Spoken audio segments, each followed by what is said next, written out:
First milestone of the 2018 World Championship has passed. The play-in group stage has concluded, so it's time to wrap everything up. Look, I'm sorry that I also thought your team was going to advance in second seed.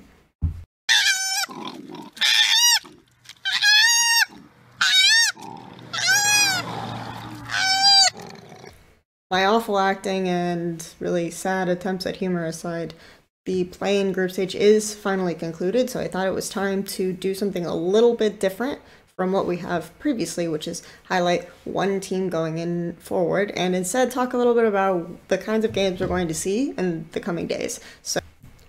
And of course, our major region representatives, our Cloud9s, our EDward Gamings, our G2 Esports, even our G-Rexes are still the favorites. They've kind of been the favorites the whole time, but there are some pretty interesting draws, and I don't necessarily think an upset will happen, but if it does, I don't think an upset will happen. Of course, I don't think an upset will happen. Otherwise, it wouldn't really be an upset, would it? But I don't think one will happen, but if one does, there's always a chance, you know. So what are the chances that the second seed teams kind of have of advancing to group stage over their major region counterparts? As a quick reminder, here are matchups going forward. I trust that you can read, so I'm not going to list them out for you. The first matchup of the play-in bracket stage is going to be Cloud9 versus Gambit Gaming. If you've been noticing Cloud9's games early on in the play-in group stage, you probably observed that they struggled a bit more with some of their early game plans against Detonation Focus Me. There's even a video about that on this channel. And they've really come back, or really seem strongest, when there's opportunities for flanks from Licorice, who I feel like has really been an MVP for this team in this tournament so far.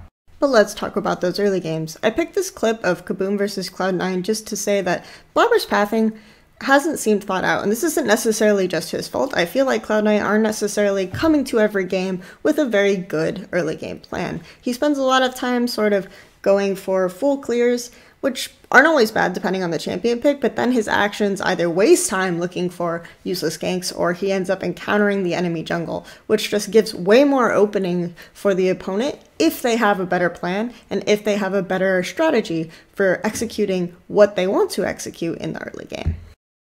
Now, I wouldn't say that Diamondprox's pathing has been exceptional to the point where I would really rely on him to take advantage of a lot of these openings, but he seems to have a really good feel, at least for matching what the enemy jungler is going to do. And so if Licorice ends up in a situation where Diamond has been tracking him, he could still waste time the way he has before. I expect Gambit to really be a team like DFM and approach Cloud9 head-on in sort of a smack type situation. Gambit have picked a little bit more of the scaling lane scenario, not looked for a lot of openings overall. Again, like I said, Diamond has kind of been hard matching the enemy jungle, and you can't really blame him in a lot of situations where if he would cross the river, he'd probably lose just because he doesn't necessarily have the priority in his lanes. However, that doesn't really mean that Gambit don't have openings. I think that there are a few things that could still really help them in Cloud9, and that's why I brought up Licorice a little bit early on. Most of Licorice's highlight reel consists of flanks showing up in team fights. He's done really well with Lysandra. Jat, of course, did a great segment on that, so I'm not going to retread anything of that nature. But a lot of that means that Licorice spends a great deal of time looking for flanks, looking for opportunities to fight in that sense. And there are ways for Gambit to sort of use that to their advantage instead. Gambit can have fairly thoughtful lane assignments. I wouldn't say that they're always correct or always right, but they'll do a few creative things like transition their duo lane before the enemy duo lane or transition the enemy duo lane in a predictive way to match the enemy duo lane. Mid to late game, if their top laner, like in this scenario, might have better wave clear for mid lane or safer wave clear for mid lane, they might transition there a little bit earlier on and then have their mid laner side lane, something along those lines.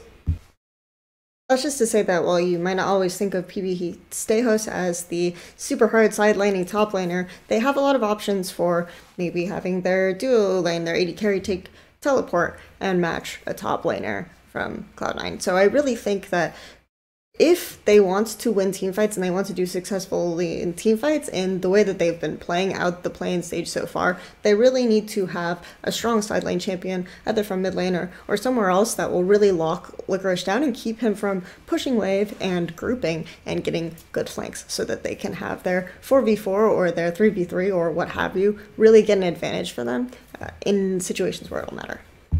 Just short, sweet look at something that Gambit might take advantage of if they want to go up against C9. Next, of course, we have EDward Gaming versus Detonation Focus Me. Now, I look at this matchup and I get kind of excited, but the more you think about it, the more you realize that there are kind of issues with Detonation Focus Me having an opportunity. You have EDward Gaming's biggest problems sort of being how they're balancing out their map setup in the mid to late game and how many options that this gives them to have their AD carry or other members of the team sort of poked out. So something like this. 10 to 12 deaths as well at the same time. You're expecting 20 odd kills to come through in a game at a minimum. Whoa, there's some blood. There are a bunch of different clips that I could have picked from play-in stage that basically illustrate the same thing. 20-25 minutes onward, EDward Gaming put themselves in really awkward positions. But if you also paid a lot of attention to the play, and let's say you'd never seen EDG before, you'd probably make one really obvious observation. EDward Gaming are having the most difficulty on red side. In fact, if you go back and look at EDward Gaming's recent history, pretty much up through August, EDward Gaming have only lost games on red side. There's their last. Blue side lost to top on August 8th of this year. You notice in the two playing games that EDward Gaming struggled in, they were playing more with, I guess you could say, topside carries. So you had Darius, you had Fiora. And when EDward Gaming are in these types of scenarios, they end up struggling a little bit with keeping side lane push, balancing the map inside the mid lane, understanding when their top laner should group, when their top laner should back.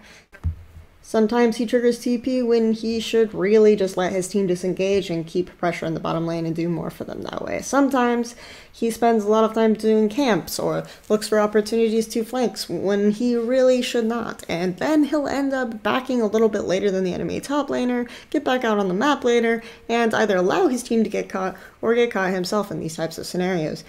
This obviously happens way more often on red side because, as is traditionally the case in League of Legends, you're often encouraged, or it's easier, I should say, to counterpick your top laner and play out these sort of 1-4 compositions and get a lot of pressure in the bottom lane with a top lane in that type of scenario.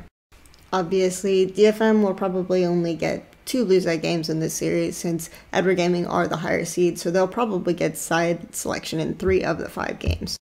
But that just means that in those games, they can just happily sort of pick a tank top, pick a sort of strong bot lane, and then rely on the fact that, especially if we look at some of DFM's clips, they might have a little bit better idea of how to balance the map out with a side laney top laner. You saw Evie almost kind of single-handedly control both bot and top against C9 in their second game in the group stage, and that was a really interesting thing to see, especially when you have teams like EDG bungling along in these types of 1-4 compositions.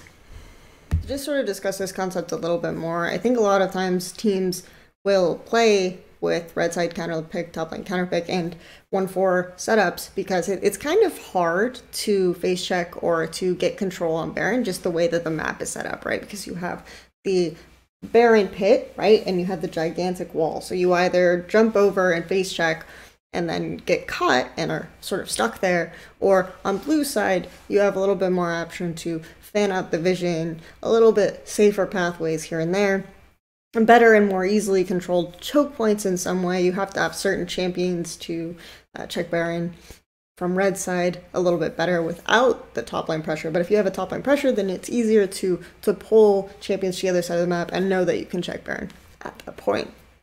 EDG on blue side, if they don't, and on red side, right, if they don't have this type of top laner, will rely a lot on plague making supports. So I always kind of say to anyone about EDG, the first rule of EDG is try to ban out Mako, try to deny Alistair, try to deny Leona champions like this that will really give him an option to invade with Haro, to control the jungle with Haro, and especially to face Jugger to look around Baron, because EDG are a bit lost without him having those types of initiation champions.